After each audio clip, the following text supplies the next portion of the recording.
So by far the biggest misconception and issue around training calisthenics is that people think you just build this aesthetic muscular physique that you see online just purely because you train calisthenics and you work your way toward unlocking front levers, planches, handstand push-up. The generic way of training calisthenics that you generally see doesn't actually build you that aesthetic physique that you see online. And while it is true that you can build a very crazy physique with calisthenics, you have to train correctly. And a lot of the people that you've seen online have done this, or at least they've done this in the past, and then now they're able to maintain the physique doing those crazy skills that you see. So what I'm going to break down are the 3 things you have to make sure that you're doing and understanding to build that crazy physique that you want to build. You still want to unlock those crazy skills and be able to do all that crazy shit. 100% continue doing that, but you have to make sure you're doing these as well to also build that muscular physique that you want. So at the end of the day, we want to look good. We also want to do crazy shit. So let's try find that balance. Move into that first thing we want to touch on. So firstly, we're going to break down why the top athletes look the way they do. Secondly, how you can also look the way they do. And thirdly, how to actually introduce it into your training program,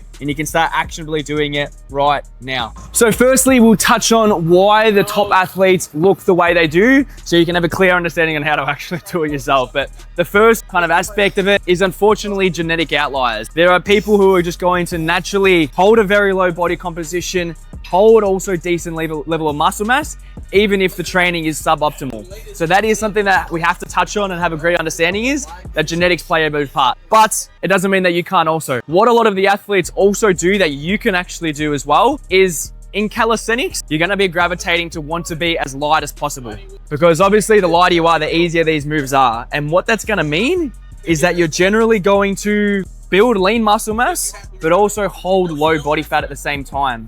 So you're going to look lean, you're going to look sculpted. And a lot of those, especially the foundation exercises, they hit a lot of those key muscle groups and hit a lot of muscle groups at the same time. So your shoulders are going to get very large, your lats are going to get very large, and you're going to create that V taper that you kind of see. So you're going to be ripped, you're going to have really strong V taper, and that's the aesthetic physique that we kind of want, that kind of like typical movie star. And that's why calisthenics gravitates to it. However, what a lot of them don't show you or tell you, because a lot of the time you see them doing full planches, front levers, human flags, all these crazy skills. For the most part of their training, they didn't only do that. And if they did, they're just a complete genetic outlier. They spent a lot of time building up the foundation, doing large ranges of motion, like weighted calisthenics. And that is going to be the stuff that's generally going to build you a lot of muscle mass. And they've also kind of prioritized in their training schedule, the right rep ranges, the right exercise selection, the right rest times, and we'll touch on all of that stuff. So you need to make sure that your training is correct to actually build muscle, not to build the skill. And we'll touch on that. So secondly, how can you now do the same thing? So what a lot of it is going to come down to is obviously the training schedule that you're following in the training program. We'll touch on that in the third step. But what you also have to make sure you're doing is bringing your body composition down to a healthy level first. That's your first priority. You have to bring the body fat down. And how you do this is obviously through the correct diet, the right sleep, and all the rest of it. So just try and make sure that you're eating a high protein diet that's going to optimize the lean muscle mass that you're building. And you're obviously reducing your overall calorie consumption. You're not eating a whole bunch of shit. So have high protein, whole food, high fiber, lots of fruit and veg, and it's going to bring you down to a healthy body composition and also make you a lot stronger. So you're fueling your body a lot better. So you're going to get stronger, you're going to build more muscle mass, and you're going to feel better and bring the body fat down. So that's what you need to make sure that you do. Another huge thing is sleep as well. You have to make sure you're asleep. If your sleep is not optimized, everything is going to fall. So that is probably the biggest pillar that a lot of people get wrong, is sleep.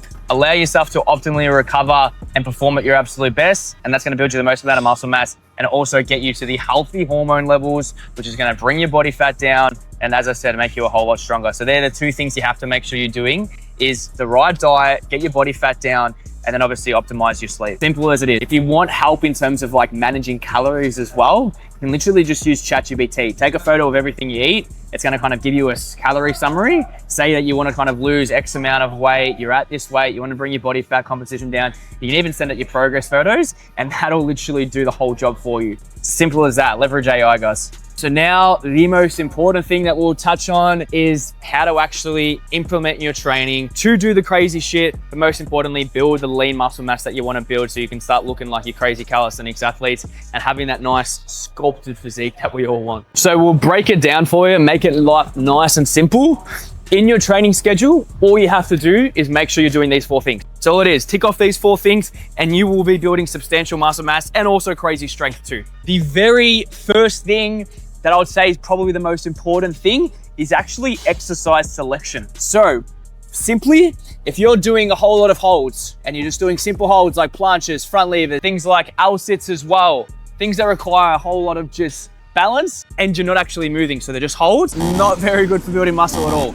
We need to be training through a range of motion. So exercises like push-ups, pull-up variation, front lever pull-up variations, and planche push-up variation, they're going to build a substantial amount of muscle mass. So to build muscle, your muscle has to go through a range of motion under intensity. Doing those holds aren't great. So try and make most of your exercises, doesn't have to be all, at least something that takes the muscle through a large range of motion. That's gonna build so much muscle mass. And obviously you wanna be pushing it through intensity too, but exercise selection is incredibly important. So the second most important thing is rep ranges. In terms of building rep ranges, a lot of the time when you do calisthenics, you spend a lot of time just doing like 1 rep maxes, maybe 2 or 3 rep maxes. In terms of building strength, absolutely awesome, very, very good. And you do wanna introduce some of those for sure. But in terms of building both strength and muscle, working in that 5 to 10 rep range with a hard variation is going to be the absolute best for a balance of the two. In terms of what's going to build the most muscle, somewhere from 5 and 30 is going to be key. But as I said, if you just want to get the best of both worlds in terms of strength and muscle, work in that 5 to 10 rep range. Do your weighted dips and your weighted pull-ups somewhere around that range, and you'll be absolutely flying in terms of strength and muscle. So that's the smartest thing you can do for sure. And then just progressively overload that by increasing the weight or increasing the variation you're doing. So you can go from like planche lean push-ups to tough planche push-ups, so on and so forth. So you can just be smart about that and work in those rep ranges. Simple fix, very simple fix. And it doesn't mean you only have to work in those 5 to 10s. Throughout my whole journey, I've done a lot of 1, 2, 3 reps at the start of a session. And then as I move through, I start going toward a little bit more of that building muscle rep range toward the end of the session and midway through the session too. Same thing with the exercise selection. Doesn't always have to be 100% the way it is, but if most of your training's in the right rep range and the right exercises, you're sweet. So third one, and this is something that is so important both for strength and for building muscle. What a lot of people do is they might go for their hardest variation. They go for like a pike press to stand. They're just like, oh sweet, kind of got it, bang. Nice. All right, I'm gonna rest a minute, 30 seconds, maybe even 2 minutes. And then I'm just gonna go again, let's go. Because they're just kind of like, they're smashed for time, they're impatient, whatever it is. That is not good, especially for strength, but also building muscle. You want to have sufficient rest so you can get the most out of each set. And the higher your performance, the more strength output you're gonna get, the more adaptations in terms of building strength and building muscle. We want to try and work at a high intensity as frequently as you can, and rest is going to do that. So please rest at least 3 minutes, especially for your hardest exercises. Push more than that. You can go 4, 5, even 6. But obviously time is at a bit of a cost. You want to try and do 3 minutes for most of it, at the very least 2 minutes. For easier exercises, you can probably get away with 2 for sure. Definitely for the most of your session, as I've said, 3 minutes at the absolute least. And lastly, this is something that everyone gets wrong, or at least doesn't do correctly. It is intensity and progressive overload. So in terms of the intensity, we want to be pushing at least close to failure. That is the goal. For most things, you want to summarize it, be about 1 rep away from failure for most things you do. There's ways that you can do periods where you push much harder close to failure and then you take it away for some week. You can overcomplicate it if you like, it may work, but just put simply, be very, very close to failure, but not at failure. That's what I recommend to everyone. And in terms of progressive overload, you have to make sure that you're pushing close to that intensity every time. So what that's gonna mean is you're gonna get stronger. And that means you need to be working through the progressions, improving your form, increasing the variation, or increasing the reps. Most, if not all weeks, especially at the start as you're starting to build strength right quickly. So make sure you're progressively overloading, working at a high intensity, and that is going to set you up to do that crazy shit, but also look incredibly good at the same time. So pretty much to summarize, yes, you can build an insane physique with calisthenics, and I highly advise doing it. Is the best thing you can ever do. But you just need to make sure you're training correctly. That's all it is. The generic way of calisthenics may not actually be that good. Implement these strategies and you'll be absolutely laughing. Like, subscribe, all the rest of it. Good luck. I've got a calisthenics community. If you want to join, you can start to link my bio. If not, just keep smashing it. Woohoo!